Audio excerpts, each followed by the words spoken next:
Hey everyone, this is Joey G with Touch of the Brush Model Weathering, and welcome to episode 10 of building the Penn-Reading Industrial Division in HO scale. In this episode, we are ballasting the track. I am using Arizona Rock and Mineral materials, and I'll tell you, this is some of the best ballast I've ever used, and I'm definitely going to be using it again for the future layout. I'm using a brown mix here for the main line as well as the Reading connection onto the yard lead.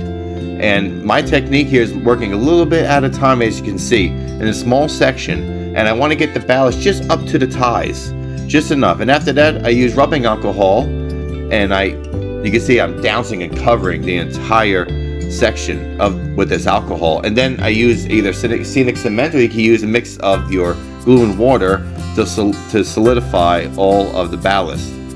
And then I'm just flabbergasted at the material that is used. It looks so realistic, and it's a very fine material. Now, there are other great products out there, don't get me wrong. This is what I had on hand, and this is what I'm going to be using because I enjoyed so much. And here we are actually ballasting the freight house, and I'm using more of a black soot color.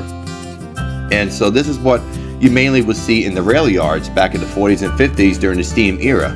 And so since steam engines were working these tracks, and this is just an old storage track as well as a industry track, we need to make it look a little rough, right? So I am using this soot, and I'm going to add weeds as well as static grass on top of it, and just the same techniques apply, and the same steps apply on this too. You can see I'm using the rubbing alcohol, then going across with the eyedropper in between the ties. In between the rails and on the sides of the track itself. And so we're going to show the final results here of what that looks like with all the grass and weeds. It does look very effective. And you want to use the Alan McLennan approach, which is called good enough. And to me, this was good enough for what I'm doing. And I could get super detailed into this, but I knew I was going to move, so I didn't want to get too much into it. But the photos do come out really, really nice. And we're going to look through some photos here in a second.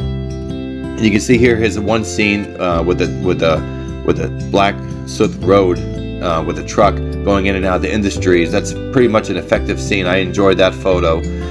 Here's the curve, along with some more scenery being done with the yard lead and the main line going into the steel industry. And there's the Reading Tower sitting there as well. And here's a old fruit stand next to an old building that's supposed to be like a little cafe along the tracks.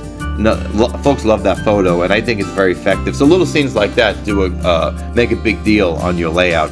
And here is boil oil. I put together the Walther's kit. By the way, it takes some time to put that kit together, but that's what it is here. And also, I do have this modern photo of a KCS SD70 Ace and this old boxcar. To me, that is the most effective photo, and it's been the most popular photo on the layout.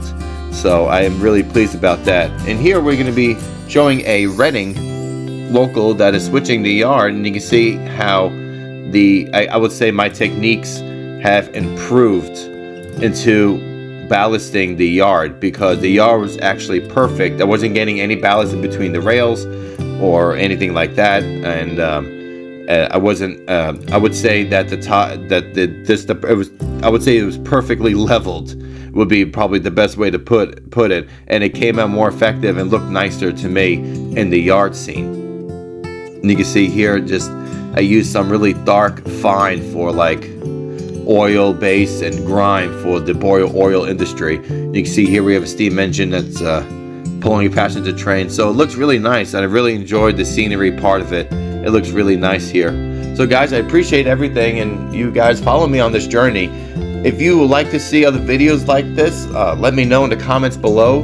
I'm really curious because I would like to work on the channel more to see what direction I need to take. If you like the overall content of weathering videos and layout updates and vlogs and stuff like that, I will continue to do that, plus little episodes or seasons of building and the layouts or the progress of layouts.